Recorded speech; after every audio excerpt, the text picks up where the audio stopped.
Hey, it's Clay, and this will be a video chart on ticker symbol CHKE. We will take a look at the 30-minute time frame. Real quick, what do I mean by 30-minute in case maybe you're new to charts? Instead of each one of these candlesticks here representing 1 day's worth of price action, which is what you would normally see, each one represents 30 minutes. So while this here may look like several days worth of time, it's actually just today's price action broken down into 30-minute time slices. I like to do this time frame. I think it's a good job of telling the quote-unquote story of the price, and then makes mapping out levels of support and resistance a bit easier to see. I don't mean to state the obvious, but I will anyways. Very nice movement today, not only from a price action perspective, but you look down here at the volume, and by far the biggest volume this chart has had for quite a while. So a lot of eyeballs on this one, so let's map out some levels of support, and then we can talk about areas of resistance. The one thing I did want to point out here was, again, I know I just already talked about it, but as far as each one of these representing 30 minutes, but check out the final 30 minutes on the day. Big old price action, and the kind of weird part was all this occurred with not that much of volume. Sure, it was bigger volume than some of the other portions, but wasn't even close to anywhere like that. So a little odd in terms of just how much it moved on kind of little volume. But welcome to the world of stocks below a dollar. Crazier things have happened. But anyways, let's map out a couple levels of support. First level to keep an eye on would be right here at the, let's see, what is that? About 78 cents. So 78 would be one level that I would personally be keeping an eye on.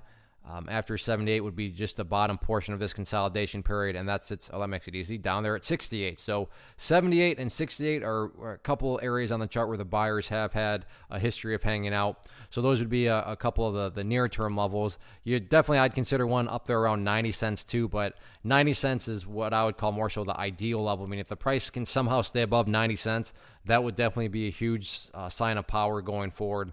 But more so from kind of a bigger picture of things, 78 and 68 are going to be those levels of support. As I look right now, I can see that the price is actually up above $1 in after hours trading. Now, whether or not it stays up there, who knows? I mean, there's a lot of time with after hours, and then you have pre-market trading. So we're all, where it is going to actually end up, who knows? But I'm just going to assume that, the price is kind of closed at where it's at right now.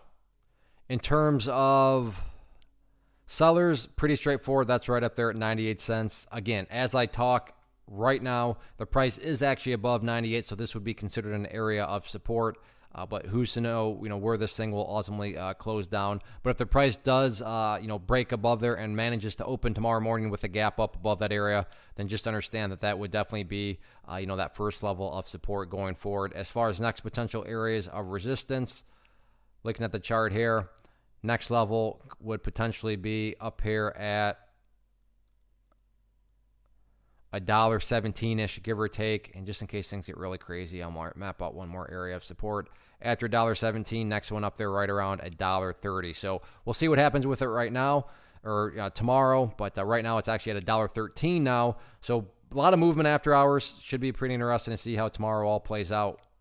One of the biggest questions I get is, hey Clay, how do you find the stocks that you trade? So what I've done is put together a free resource guide where I talk about the tools that I use to locate stocks that I find interesting and think may have potential. So if that sounds like something that could add value to you as a trader, then click on the image that is up on the screen right now and I will email you the guide. The guide itself is very short and to the point, and best part, it's completely free. Thanks for watching the video. Let me know if you have any questions.